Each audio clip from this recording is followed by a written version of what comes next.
Amis de la masse, bonjour, bienvenue à cette nouvelle édition de la consulte du doc et aujourd'hui on va parler de l'efficacité du Viagra pour la prise de muscle. Alors vous devez peut-être vous dire que c'est une blague, moi aussi je pensais que c'était une blague quand un abonné m'a envoyé un article scientifique en me disant voilà regarde il y a une étude qui a été publiée, ils ont testé le Viagra pour la prise de muscle et ils disent que c'est aussi efficace que les stéroïdes anabolisants. Alors forcément, je suis allé voir ce que c'est que cet article et il se trouve que c'est pas une blague et c'est ce qu'on va voir aujourd'hui. Générique.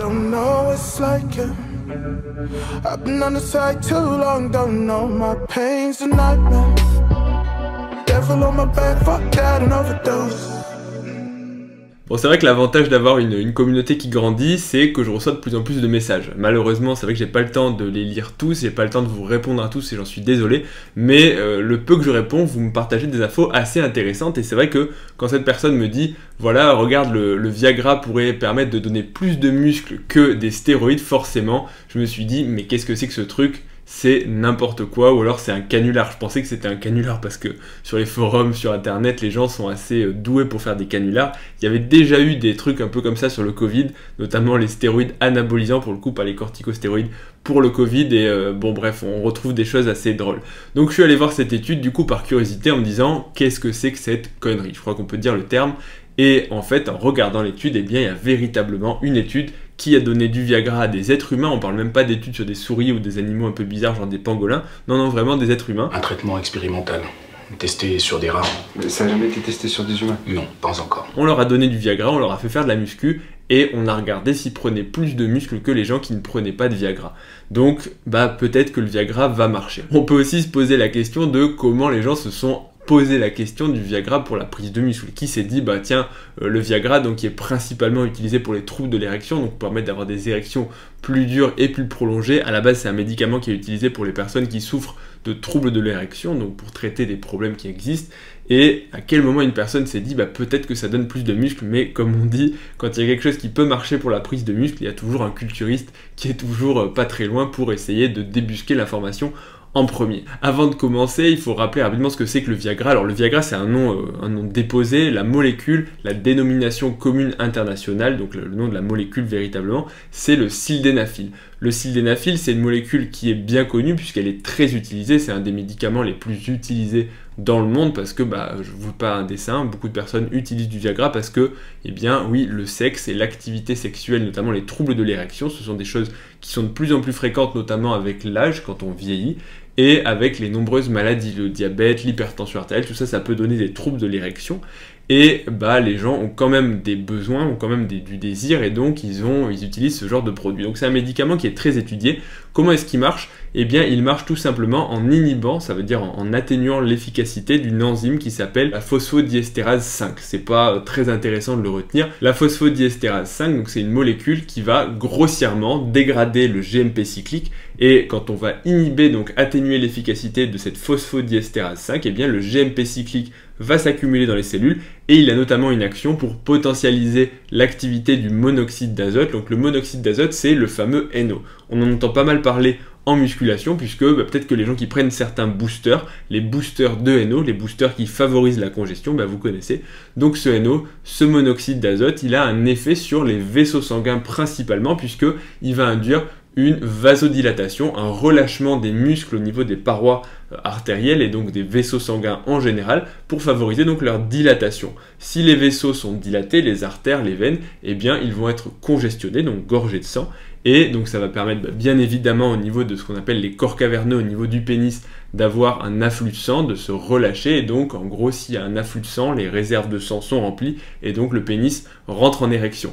Mais au niveau du muscle, c'est là où peut-être que ça devient intéressant, le monoxyde d'azote a également beaucoup d'actions. Notamment, il permet d'améliorer la congestion, donc par la vasodilatation. Et si on améliore la congestion, si on améliore l'afflux sanguin, que ce soit au niveau de l'arrivée, donc des artères, mais aussi du retour veineux, des veines, on favorise la circulation de nutriments et en gros d'énergie. Donc ça pourrait permettre, avec une meilleure congestion, de faire des meilleures séances, mais également le monoxyde d'azote a d'autres actions, notamment au niveau de l'anabolisme et de la réponse à certains nutriments, notamment les acides aminés, mais aussi l'insuline. Donc le NO augmente véritablement alors c'est pas l'anabolisme au sens propre, mais en tout cas la réponse musculaire à un stimulus. Le monoxyde d'azote permet également d'améliorer l'activité des mitochondries. Alors tout ça, c'est des choses qui ont été montré dans la littérature scientifique, je sors rien de mon chapeau, mais avec un degré de...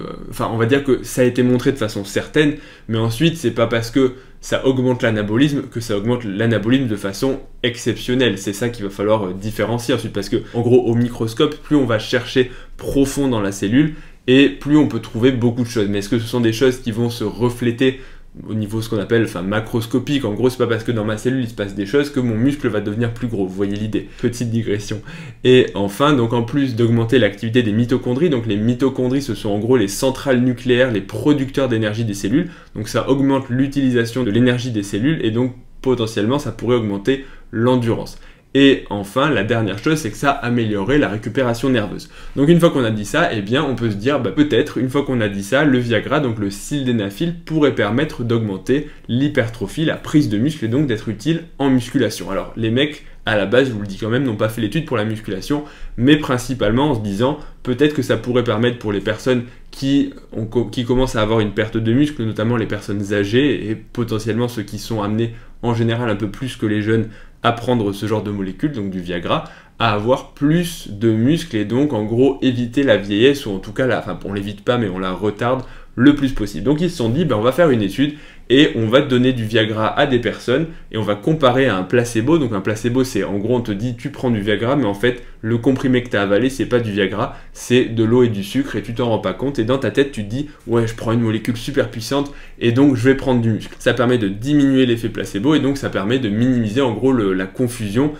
Parce qu'en fait si on te dit que tu vas prendre du muscle, eh bien ça a toujours un effet psychologique, même chez les personnes qui pensent ne pas être sujet à ce genre de choses. Donc tout le monde va avoir un effet positif et va prendre un petit peu de muscle. Donc c'est pour tasser cet effet psychologique, on va dire, et pour véritablement étudier l'activité du produit. Donc ils ont donné du Viagra, donc du sildenafil, à des personnes qu'ils ont comparé à des personnes qui ne prenaient pas de Viagra pendant 8 jours. 8 jours, c'est assez court, mais véritablement, ils ont testé plusieurs choses, leur force, leur endurance musculaire, et ensuite, ils ont prélevé à la fois du sang, mais aussi des petits bouts de muscles pour regarder l'activité, l'expression de différents gènes, de différentes protéines, bref, pour essayer de faire un petit peu de science et pas de seulement dire, ouais, ils soulèvent plus lourd, parce que tout ça, c'est du niveau concierge, du niveau salle de sport, ouais, t'as pris de la masse, mais en science, on essaie un peu de comprendre un peu plus en détail pour documenter et surtout pour essayer toujours d'aller plus loin et de comprendre de plus en plus de choses. Et donc, qu'est-ce qui s'est passé? Effectivement, les personnes qui, pendant 8 jours, avaient pris du Viagra, du sildenafil,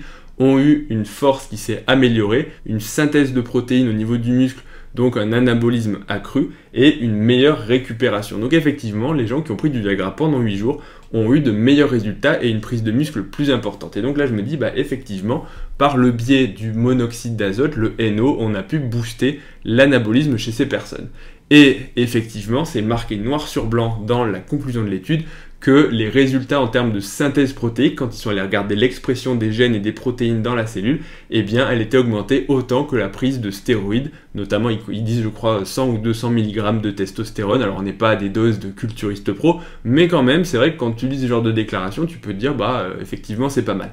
Alors, je vous arrête tout de suite, parce que là, je vois déjà les mecs se dire, ah super, je vais dire à mon médecin que j'ai des troubles de l'érection, je vais me taper du Viagra par carton, et je vais aller pousser, et ça va marcher. Alors, non, pas forcément, parce que il faut quand même savoir que l'étude a des limites, et les auteurs le notent eux-mêmes. Premièrement, c'est que l'étude a été faite pendant 8 jours, donc effectivement, pendant 8 jours, il y a un petit boost, mais peut-être que ça marche rapidement, mais qu'ensuite l'effet s'épuise, parce que on sait que le NO, et ça a déjà été montré par, notamment en médecine, on le voit parce que c'est une molécule dont on peut se servir, et bien le NO, il y a ce qu'on appelle une accoutumance, le terme scientifique c'est une tachyphylaxie, ça veut dire qu'en gros, plus on utilise la molécule et plus les récepteurs à la molécule diminuent pour éviter, en gros pas le surdosage, mais plus le corps s'habitue et moins il va être réceptif à la molécule. Donc ça veut dire que peut-être que ça marche 8 jours, mais que si vous faites une cure entre guillemets de Viagra, c'est un terme un peu bidon, mais pendant 12 semaines, comme se font les cures de stéroïdes, eh bien ça n'aura plus d'effet au bout de peut-être 10 jours, 2 semaines, en tout cas l'effet va clairement diminuer. Donc ça c'est la première chose. La deuxième chose c'est que ça reste non pas des culturistes professionnels, mais ça reste des personnes majoritairement obèses, un petit peu âgées, donc je pense pas que ce soit la population principale des gens qui veulent prendre du muscle. Encore que, ça se discute. Et dernièrement, l'étude elle est quand même faite sur 8 sujets et elle nécessite un suivi un peu plus longtemps. Et puis il faut voir aussi parce que c'est une étude qui ne quantifie pas, on n'a pas de données précises sur combien ils ont pris de muscle, et c'est pas parce que l'augmentation, et ça c'est important de le noter, hein, comme je vous ai dit tout à l'heure, c'est pas quand on regarde dans la cellule du biceps ou autre qu'il y a 2 fois plus d'expression et de synthèse de protéines que ça va se traduire forcément par une prise de muscle accrue. Le principal critère qui serait objectif, c'est de dire voilà, j'ai pris tant de kilos de muscle sec, pour ceux qui aiment ce terme-là, et pas de se dire que mes cellules elles synthétisent 2 fois plus de protéines, parce que bon c'est cool, peut-être qu'elles font ça à l'intérieur de leurs cellules, mais moi concrètement ce que je veux voir c'est un biceps plus gros, c'est d'avoir moins de graisse, c'est d'avoir plus de muscles, et pas de savoir que l'ADN il se réplique à X ou Y façon et que les protéines sont synthétisées à telle ou telle vitesse. Bref, vous l'aurez compris, ça veut dire quoi? Ça veut dire que le Viagra, le sildenafil, peut-être est une molécule prometteuse. En tout cas, si vous en consommez pour des troubles de l'érection, peut-être que vous bénéficiez à votre insu des effets des stéroïdes. Alors très franchement j'en doute, parce que toutes les personnes qui prennent du Viagra, notamment les personnes âgées et tout ça, on voit rarement des gens qui ont des physiques massifs. Maintenant c'est un petit peu le cas aussi pour les stéros, puisqu'il y a certaines personnes qui prennent des stéroïdes et qui n'ont pas le physique de leur cure ou de leur produit, enfin bref, vous aurez compris ce que je veux dire, mais pour autant ça reste une piste, et en tout cas l'autre chose aussi à noter, c'est quand même que le NO c'est une molécule qui est très prometteuse en musculation dans sa globalité. Michael Gundil fait régulièrement des posts, parce que le NO c'est une molécule très étudiée, même en musculation, que ce soit pour les blessures, pour améliorer la récupération, puisque la synthèse musculaire c'est bien beau, mais il y a aussi tout ce qui est autour, hein, l'inflammation des tendons, des articulations. Le NO a aussi été testé pour la récupération dans les tendinites, puisque c'était ça. Alors pour les vieux de la chaîne et de Cher Fitness, à l'époque, on avait dit dans un des podcasts qu'il y avait une molécule à l'essai qui pourrait permettre d'améliorer les tendinites, que c'était un patch, et c'était un patch de NO, donc de monoxyde d'azote qu'on se collait sur la peau, pour voir si en gros, en faisant une vasodilatation, on arrivait des vaisseaux, donc on arrivait à diminuer l'inflammation et améliorer la récupération des tendons. L'étude, elle a été prometteuse là aussi, mais bon, pour l'instant, vous savez, entre le moment où on a une étude prometteuse et le moment où on confirme les résultats sur une population de personnes blessées, eh bien, il faut un petit peu plus de temps que quelques mois. C'est quelque chose de long, parce que les médicaments, ce sont des molécules qui sont très étudiées et dont le développement, et notamment l'arrivée à la mise sur le marché, est longue. En tout cas, voilà, vous savez tout, vous savez que le Viagra va peut-être vous aider à prendre du muscle. Malgré tout, c'est qu'une piste, et j'encourage bien sûr personne à prendre du Viagra pour se muscler, parce qu'en plus si vous arrivez à la salle de sport et que vous êtes congestionné mais pas du bon endroit, si vous congestionnez pas les biceps mais que vous congestionnez un petit peu plus bas, eh bien ça peut être problématique, et je pense qu'à la salle on va vous regarder, surtout si vous êtes en mini short ou en tenue de bodybuilder à l'ancienne, eh bien je pense qu'on va vous regarder un petit peu bizarrement, et à raison. En tout cas, voilà, j'espère que la vidéo vous aura intéressé. Je trouvais le sujet intéressant et un petit peu original. Et j'espère aussi que vous aurez appris des choses. N'hésitez pas à mettre un pouce bleu si vous avez apprécié le contenu, si vous voulez voir plus de vidéos, et puis parce que ça me fait plaisir, et mon plaisir, c'est quelque chose de très important, parce que sinon je vais arrêter les vidéos. Donc mettez des pouces bleus. Abonnez-vous à la chaîne aussi pour en voir plus, pour me soutenir, etc. etc. Et puis retrouvez-moi sur Instagram, ledoc.pm, et je vous dis à bientôt pour la prochaine vidéo. Salut à tous.